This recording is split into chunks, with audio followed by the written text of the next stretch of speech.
Hey, this is Dylan Fry, the Real Estate Guy, here to be your guy for any real estate needs in the Kansas City area. I'm here to help you buy or sell properties in the Northland and bring you people that are going to help make that process a lot easier.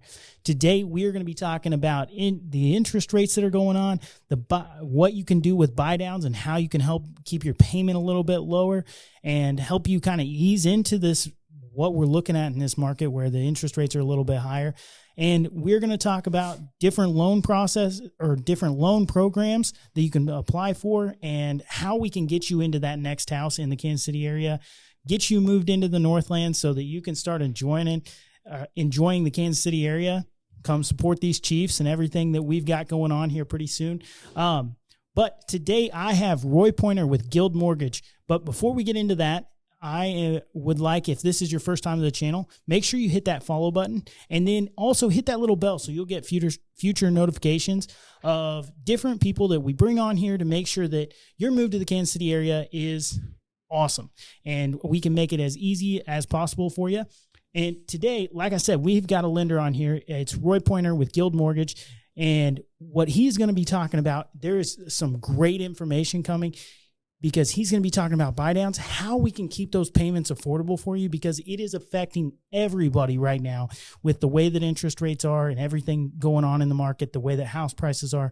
He's got some great information on that. And with that being said, Roy, let's get into it. Will you introduce yourself a little bit and tell us how you got into mortgages? Well, my name's Roy Pointer, and I've been in the mortgage business for about 22 years. Oh my gosh. I got into it. It was a crazy story. I was off work. I had a broken ankle, and I was sitting at a football practice, and someone approached me, and we started talking, and it just blossomed from there. So, long story short, though, I really liked, once I got into it, I got to see things and help people, and then ultimately that's our goal: help people get into these houses. Everybody wants to own a home. Well, and I think one of the big things that gravitated me towards liking to hear you talk or listening to everything you say is it seems like you really hone in on it and you study the market quite a bit so that you know exactly what's going on with interest rates and with the different programs that you guys offer. And like, you're really a professional of your craft. Well, we try to be. I mean, that's our goal. We want to educate the buyer and make the process as easy and simple as possible. Our goal is to build a client for life, and because no one's going to stay in that house for 30 years. It rarely happens. It rarely happens. So we want them to come back, and if we can have a good experience and educate them along the way, then that's our goal. Well, and I think that if you've been doing that for 22 years, you got a lot of returning clients too. I do. You know, what's exciting is when I have clients that come in, first-time home buyers, and they got referred to me because I did their parents' loan. Kind of makes me feel old in this business, but it's a great great thing to have those kids come in and you continue to work with those families. Well, yeah, because the last time you signed closing documents, they were maybe in diapers or just learning how to walk. Absolutely. That's huge. I think that's the goal with everybody. And if you're trying to grow a business, and there's some companies out there that I think are making some bad decisions on the clients that they've had for life, and now they're kind of changing their processes. I won't dive into that.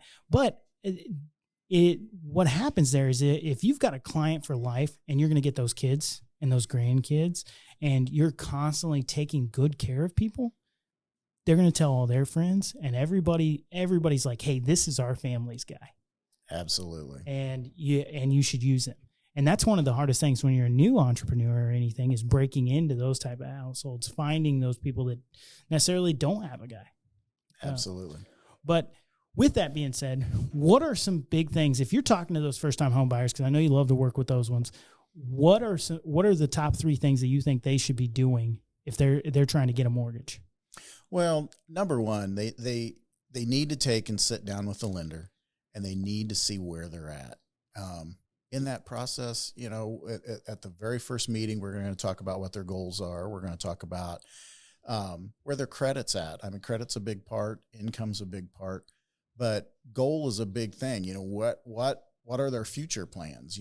Some people are looking to this house may be temporary. They want to build equity quickly because they want to sell in 5 to 7 years and build. So the idea is to educate them through that process and set them up for the future. Yeah, and you get to see a full picture of where they're at and can help guide them through the credit situation they have, the amount of money they need to save to buy a house, different stuff like that as well. Absolutely. And believe it or not, a good loan officer will sit down and go through that credit with them and point them in the right direction. We've all had blips in our careers in credit. So, talking to somebody that can help them through that, it's easy to fix if you want to work hard at it. Yeah, well, and I think that I've heard it multiple times, no credits or bad credit's better than no credit. So you've got to be able to work at it, and stuff happens to everybody. Like, people get bad credit, people have bankruptcies. The thing is, everybody, when they have those situations, they think there's nothing out there that can help them. But there's many options out there, and that's our role for those first timers, is to help them through that process. Yeah, I think that is huge. And so what are some programs that first time home buyers could look into if they're looking at? Depending on the area that they're looking into, I mean, there's several loan programs out there that can help someone with, a first time home buyer usually doesn't have a stash of cash. Correct. So there's some programs out there depending on where they're buying. If they're buying in a rural area, you've got USDA programs, which are 100% loans. There's no money down on those. Now, they do have some income qualifying and things like that. Correct. You have FHA, which is 3.5% down. And, that's pretty much anywhere. And, you have conventional loans, and they're continually tweaking those conventional loans. I mean, right now we're at 3% down for a first-time home buyer if they qualify. And there's so many grants and things out there that they can get in specific areas. It may help them with some of that down payment also. That is huge. Absolutely. Because a lot of people, for the longest time, I even last year was meeting with somebody and they were like, I can't buy a house. I got to put 20% down. That's the biggest misconception out there. A lot of people think that, because back in the day, their parents or grandparents, that's what they had to do. There weren't any other loan programs. And so they think they have to have that 20%, but you can get in for, depending on the area, you can do it with no money down. Which is crazy. It and is. Then if you get good agents and they can, where you're talking about the other part of that is closing costs. And if you can get seller paid closing costs and that situation, I know there's some limits inside of each program on how much they can pay, but right. There's a lot of ways to get into a house. You just have to find the right people to work with, and then do kind of what they say to make sure that you're getting on the right track to get that house. But we can get people into houses all the time. Absolutely. And you said it right there. The key is to have a team on your side, and that's going to be your real estate agent and your lender working together to make this the dream of owning a home possible. Yeah, which is one of the craziest things that I run into all the time is if somebody comes to me and they already have a lender. Absolutely. And because I've had lenders that I've worked with, normally it's banks or different stuff to where they have multiple people involved in it, and it's not a mortgage loan originator or anything like that. It is those people that they write or they accept the application, and then they send it off to the next person, and then send it off to the next person, and send it off to the next person, and you can never talk to the same person more than once. And those situations are miserable when you're trying to be an agent and you're trying to negotiate stuff for them. Oh, I couldn't imagine on your guys' side having to deal with that. And that's one thing. Sometimes get away from the big boxes, the big box stores that advertise a lot. Yeah. And look at some of the, look at regular mortgage lenders that are going to be there, that you can walk in their door, you can talk to them. They're going to pick up their phone when you call. Those are the keys right there to be able to communicate. Well, and that's something that when I bought my first house, I used a guy out of St. Joe. But the thing was, I could literally walk into his office at any point in time and sit down and have a conversation with him. Absolutely. And that is key, because communication through the process makes the process so much easier for not only the buyer, but also for their real estate agent to get it closed. Yeah. And that's another piece that you need to be watching for when you're looking for a lender, or real estate agent, or anybody involved in this transaction, is the communication piece. Absolutely. if you're in the pre-approval spot and they are taking 2, 4, 6 days to reply to you on different stuff on what you need, different things like that, I would go somewhere else. Truly, on a pre-approval, let's talk about pre-qualifications. If we look at credit and things like that, that can be done. I mean, you put in an application, they should be getting back to you within 24 hours. Sometimes if you do it in the morning, maybe you'll get a call that afternoon. It doesn't take that long to pre-qualify somebody. Now, the pre-approval process can take a little bit longer if there's maybe an issue or income's a little different for a lender to look at. If they're self-employed, something like that, we might want to send that in and send it through underwriting, let an underwriter take a look at it. That way there's no surprises later on. We can get that taken care of right in the beginning. And that may take a day or so, but as long as the lender's communicating to that borrower, there shouldn't be any issues on, understanding what's going on. Well, and I think that's huge too, is grabbing all the documents up front and getting them that actual pre-approval where you've verified income, you've verified everything, that it's going to get through your underwriting system, because there's places out there that don't do that. Absolutely. There's some that, you call in, you give them some information and they go, yep, you're pre-qualified without looking at anything. Just because you make enough money to afford the home doesn't mean that you can get qualified for the home. And that's scary, especially when you're making offers. And I feel like agents are getting pretty good at deciphering the two, pre-qualifications versus pre-approvals. Absolutely. And I think a lot of time the agents are, after you sell a few of them and you've dealt with some, which ones that you're going to go, okay, we're going to question this one, or this one here we feel pretty comfortable about. But that's one big thing that I talk about with people that are trying to sell it themselves, or doing for sale by owner, is if you don't have experience and know what type of loan programs are out there, how to qualify somebody that they're actually a buyer, one, you're going to be taking 30 calls from different people that have no business being in your house. And then you're going to let 5 to 10 of them that still have no business being in your house. And then you're going to accept a contract with somebody that can't buy it. Right. That, and that's a worst case scenario, but it happens all the time in that FSBO market. I cringe when I see for sale by owners, because not only is the seller open to issues and problems, so is the buyer. It's always good to have representation on that and make sure that everything's taken care of. No one wants issues after closings. And that's what the real estate agent's making sure of, is everything is taken care of through that process. Yeah, I second that 100%. So let's talk a little bit more about the process. So if somebody is looking, hey, I want to go buy a house, and what is their process to get an application into you, and how do they get pre-approved? Well, for me, and each lender and each company that these lenders work with are different on how they do things. I like first contact. I like to talk to them and see what their goal is, and then I get a couple bits of information from them, basically their name and email, if they're comfortable with doing an online application, which is, it's a secured application site.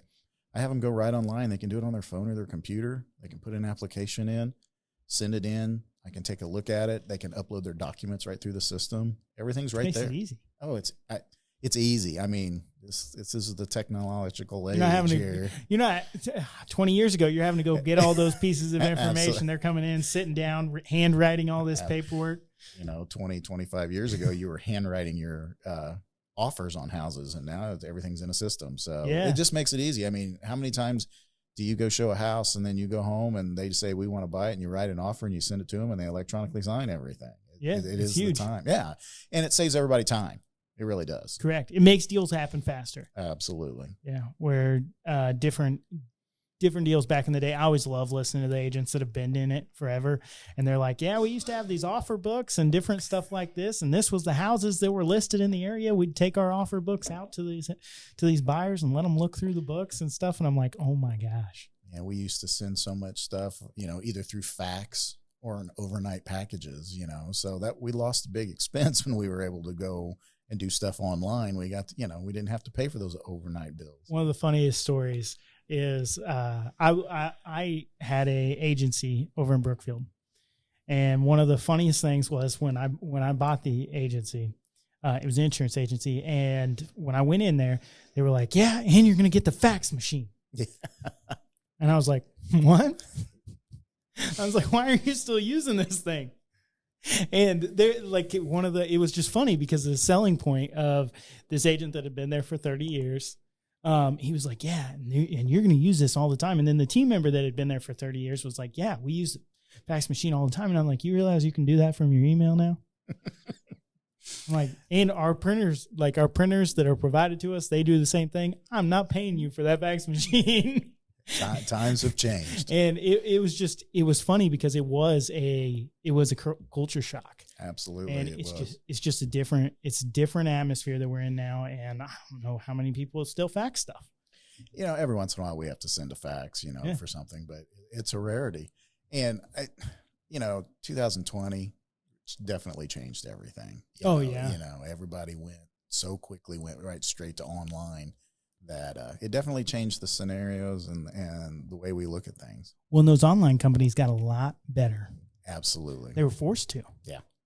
And I think that's one thing where that's just changed the entire market is because everything had to very quickly get a lot better. Mm-hmm. And now you're seeing, one big thing that is very few people are actually in offices anymore. That's true. We kind of make a joke in our office that, everything we do is on a computer. Everybody calls us or texts us or something like that, and we can text right out of our system. So it's become, we can originate anywhere. You can sell a house from anywhere, with all this online. I still like to sit down with my first-time home buyers, though, because it's a new process for them. Someone that's bought a house a few times, they pretty much know what's going on. But a first-time home buyer, I like to sit down with. But I still love going out and showing houses to people. It's a lot of fun, having people there. I like going out to inspections so we actually see what's going on. I know there's some people that they're like, that we'll let the inspector do their thing. We'll let the appraiser do their thing and different stuff like that. And they kind of stay back and then read the reports. But I like to, I love the human interaction side of it. Right. But I also love to be there for any of that stuff and any questions or any concerns you might see, because I don't think with all this online stuff, you can really see, you talked about it earlier with goals of what people are doing. I don't think you can tell that through an email or a text or read people's cues in their face and what their actual goals are, because I've sat in front of somebody and when I was in the insurance industry, I used to sit down and I do the same thing, but from a insurance perspective. What are your goals? How are you setting up your life? What do you want to do? How do you want to move forward? How are we going to protect all your assets? How are we going to manage your future assets, etc.? And people would tell you stuff, and you could tell from the way that they were sitting, the way that when you talked about certain things, they would start to sweat or different stuff like that. And you could tell what was actually bothering them. Right. And then when you approach it and you talk about it, nobody's ever talked to them about that stuff before. And they just thought, hey, I'm supposed to deal with this. And it's like, hey, I can help you with this. So when you're sitting down talking to somebody about credit and you're like, hey, this is going on. Obviously this is bothering you. Mm-hmm. So do you want me to help you find a solution to fix this? And it's like a weight's been lifted from those people.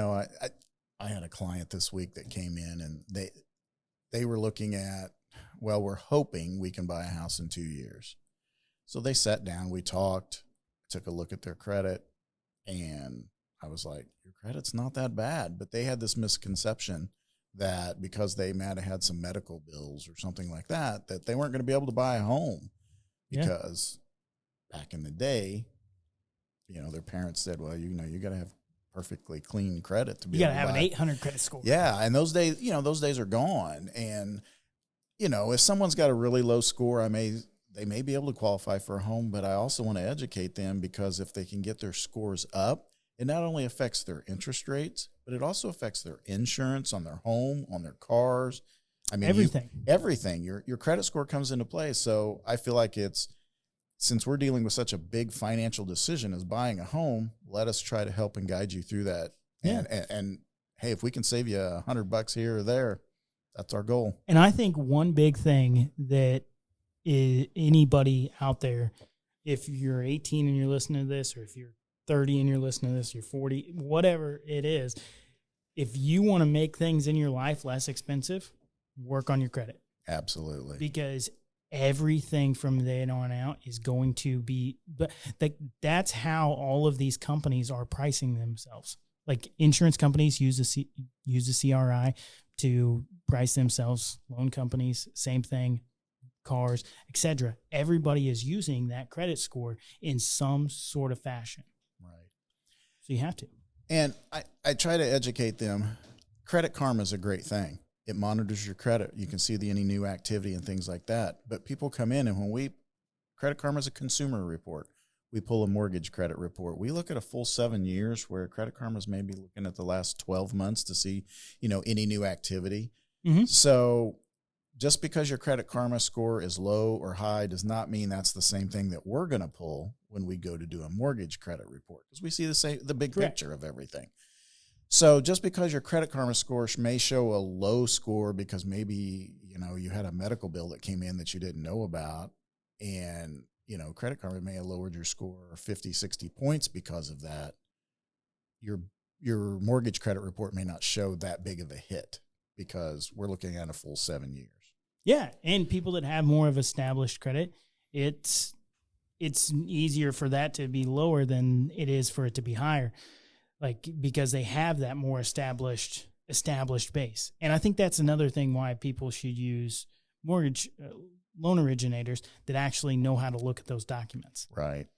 Because I had a situation where I was getting a pre-approval, and I had a similar situation. I didn't know it was out there. And this medical bill popped up, and it did drop my score. It now looked like a collection on there. Mm-hmm. And I was like, I didn't even know this thing was. I went in, fixed it or whatever. But he was like, yeah, no worries. Like, we'll get this done. We'll get this taken care of. And he took it to the underwriter and was like, hey, we got this fixed. Right. It was super easy process. But if you're working with somebody that you can't really get a hold of them, and then they get that deal, and then you get this letter that says, hey, you were denied your loan and you're supposed to close in 2 weeks. You're like, what? Right. And you're just a number to them. Yeah. Which is huge. So one of the big things that I wanted to bring you on here to talk about is the buy down market, because right now a lot of people are talking about, prices are high, interest rates are high. How are mortgage companies building processes to help people with those payments right now? Well, you mentioned buy down. Buy down to me is a great option right now. I mean, we all have seen the news. We watch it. Inflation's high right now, but they're working on trying to get that down, and it's slowly coming down. So as inflation comes down, interest rates will start coming down. But what do you do in the meantime, before you can get a lower rate? And to start with, one of the terms I like to use is, if you find a home you want, you're going to marry that home. You want that home, but you're only going to date that interest rate. I think that's huge. I mean, right now the interest rates are high, rates go down. Guess what you're going to do? You're going to break up with that rate, and you're going to refinance. So you marry the house, you date the rate. That's how I look at it. And a buy down helps in that process. A temporary buy down is a temporary interest rate buy down, and it's a great option. For example, let's just say you were buying a house and interest rates are 7%, which we all know they've been hovering right up in that market, somewhere around there. Yes. So let's just say it's 7%, and you get a 1-year buy down. So that means for the first 12 months, your interest rate is going to be 1% lower. So it'll be 6% for the first 12 months. And that money is put aside in an escrow account that pays the lender back that extra that you're saving. It pays it back, so the full payment's made. Correct. So, and that money's never lost. It's in that escrow account. If the rates drop in that first year or so, you can refinance, and if there's any money left in that, it comes off your payoff. So which could help you help pay for the refinance. Absolutely. Like and honestly, with Guild, Mm-hmm. we offer the first year free. It's no cost to the buyer. It's no cost to the seller. We're covering that first year buy down. So you guys are paying for the buy down the first year. If conditions apply, as with anything, they have to qualify. But yeah, we pay that first year. So let's just say the rates are at 7%, 7.25%. You can get a 1% deduction on that interest rate for the first year. Now you have to qualify at the higher payment, which most people don't have a problem qualifying. Where they're at is, I qualify, but man, that's a high payment right now. Well, and that's the thing is, you got two things that it helps you out with is, one, that 1% knockoff will help you on that payment and give you a way to ease into that higher payment that you're getting due. And then two, if the interest rates go down, like you're talking about, you refinance, you got that lower payment locked in. Right. So, and if the seller kicks in some, you can do what they call a 2-year buy down. So let's just say we as a lender offer the first year, so we'll take you from 7 to 6, but then if the seller kicks in, they'll do another buy down. So the first year, if the rate was 7%, you'd be paying at a 5% rate on the first year. That second year, it goes up to 6%. And then the third year, it goes back up to the 7%. Our goal is, hopefully in that 2-year period, rates are going to come down some, and you'll be able to refinance and lock in a lower interest rate. But it gives you like a 2-year reprieve right there and lowers your payment.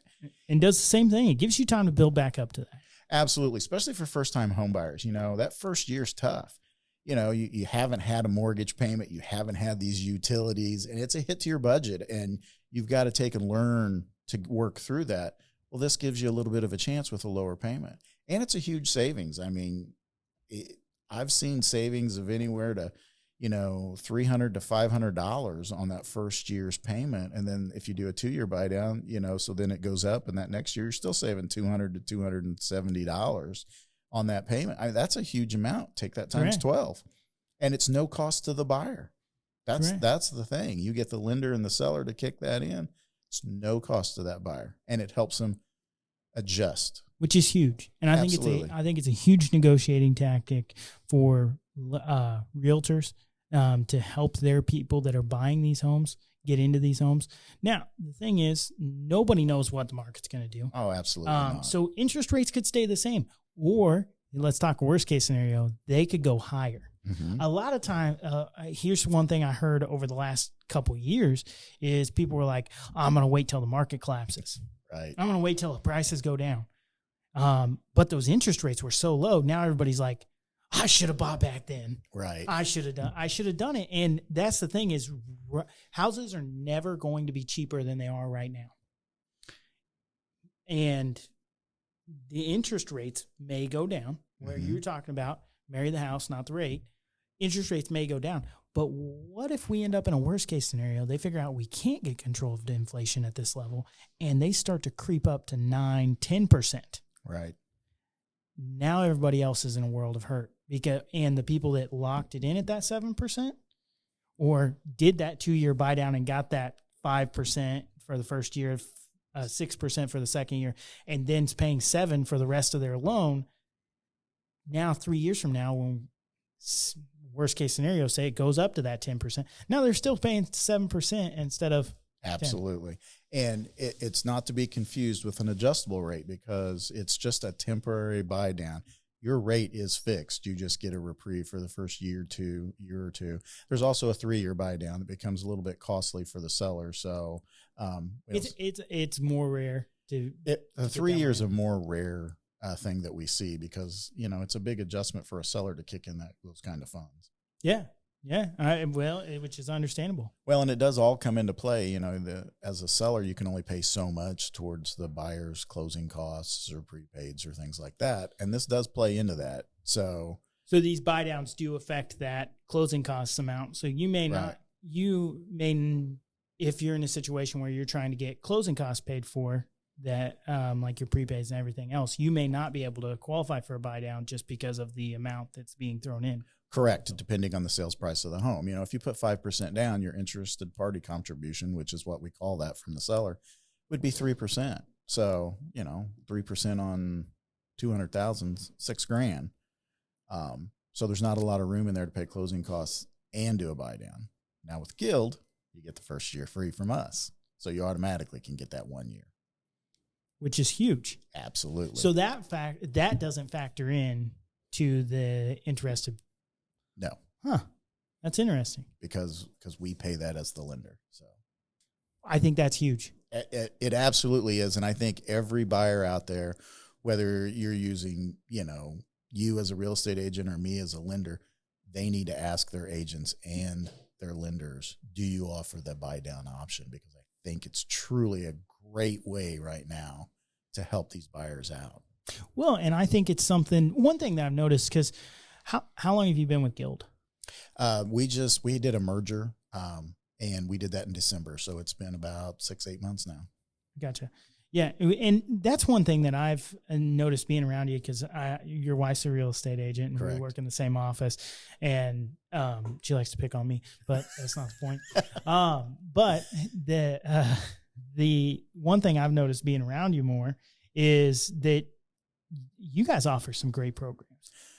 Guild's a large company. We came from our company was Atlanta Mortgage, and we were a Midwest company, and our owner was a great guy, and it was time for him to step back and retire, and he had to, so he let the whole company work in making the decision on where we were going to go. We interviewed several companies, but Guild fit right into what our beliefs and values were as a company, and so it was a great and easy merger because they had the same beliefs. Yeah. The great thing about Guild, they've been around since 1960.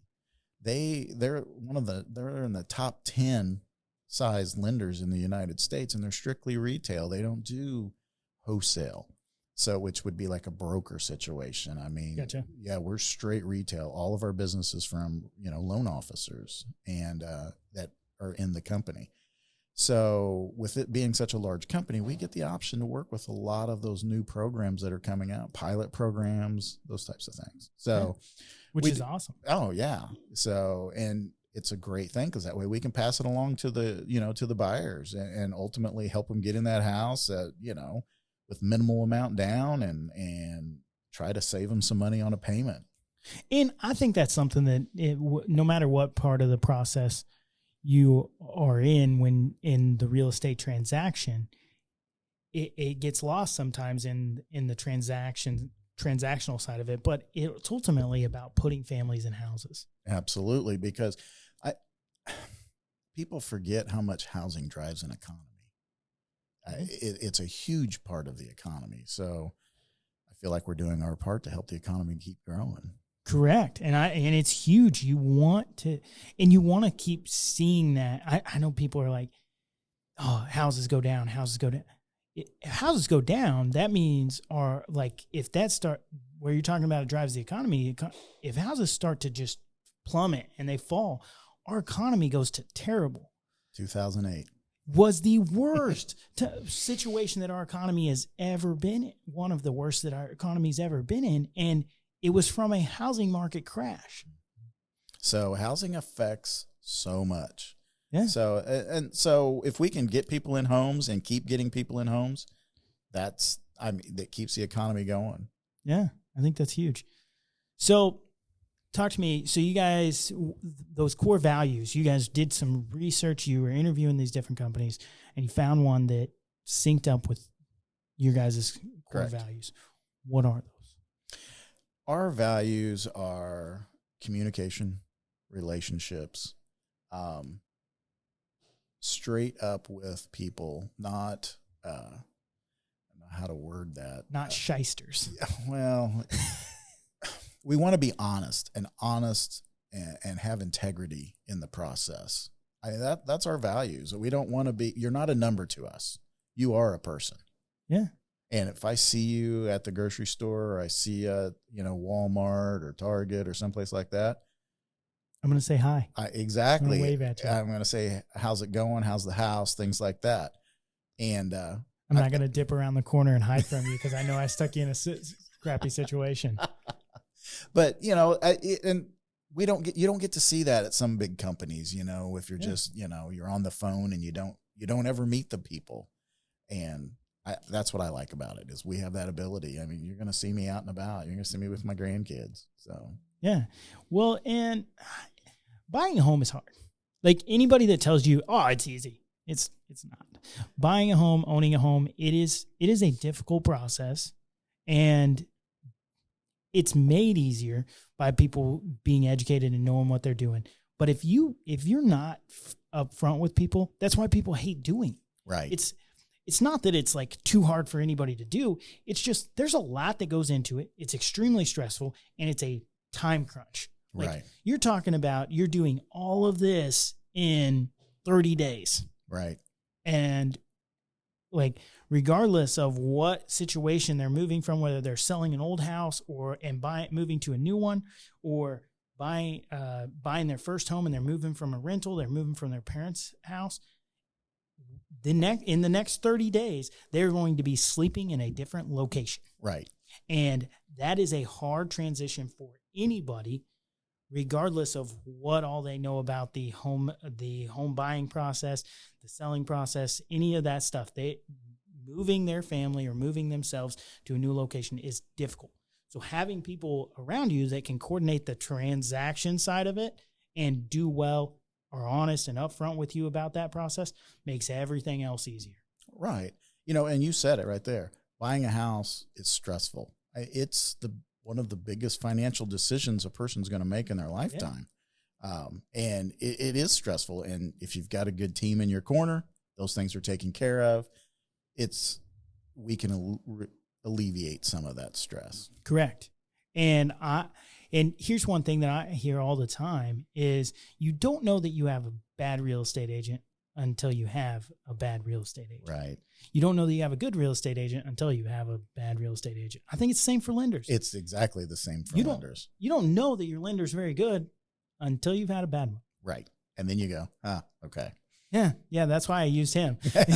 Because and that situation creeps up on people. I encourage people, like, hey, if you're sitting out there and you're worried about a situation, or you're thinking, oh, well, I don't want to, maybe they don't do this, maybe they don't do refinances.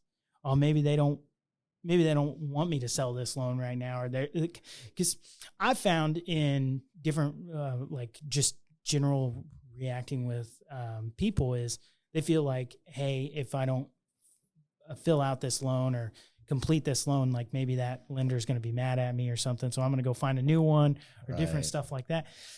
Just go back to them and say, hey, I'm looking at selling this house, or I'm looking at I want to refinance this.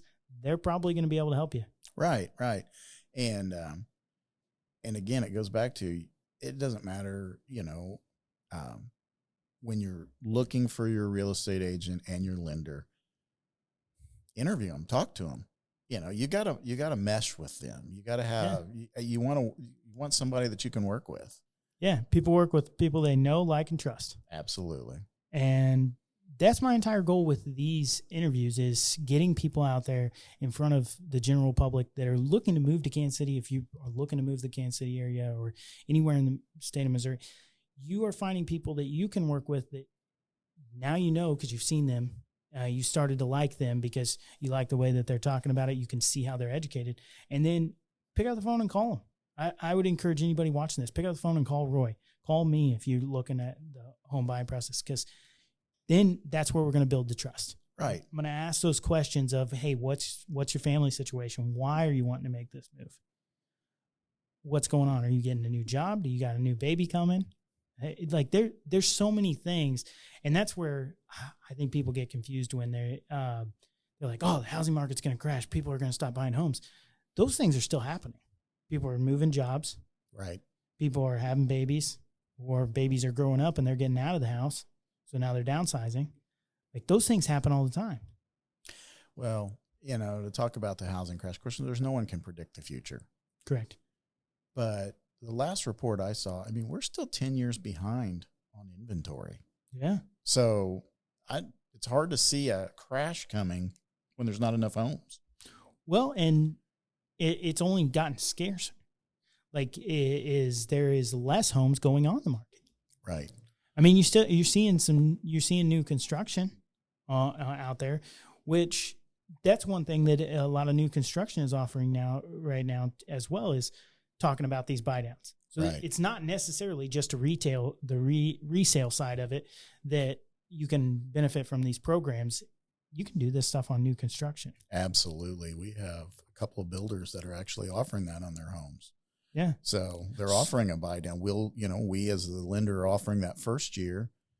And now not every company offers that, first year. It's just something that Guild does. Correct. And, but a lot of these builders are hopping in on that second year and paying that it's helping buyers. They want to help. I mean, they're building these houses and they still got to sell them. So why not help a buyer be able to afford that home or feel comfortable in that home? Well, and if you understand the market, you understand how these builders and they have appraisals that have to be done. Right. And they have to sell, for their appraisals to work, they have to sell homes at a certain price. So builders don't love to move their prices down.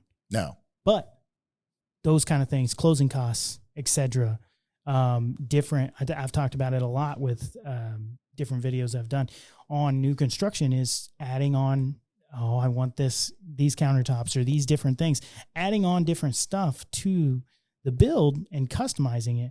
They're going to be a lot more receptive to that type of stuff than they are of you coming in and offering them $20,000 less for the house.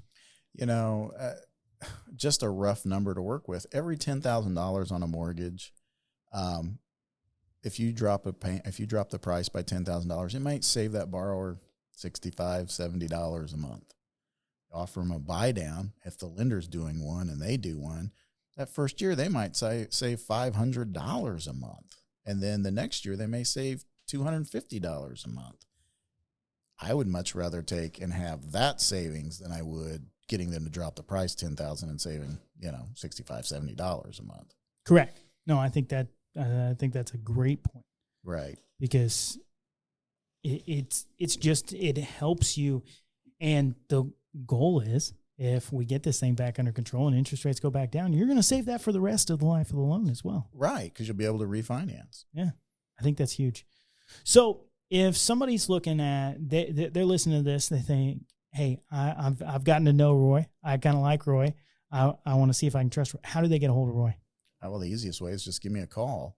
And you can do that. My cell phone is always on. And 816-519-0423. That's my cell number. And if I don't answer, please leave a message, because I may be with a client.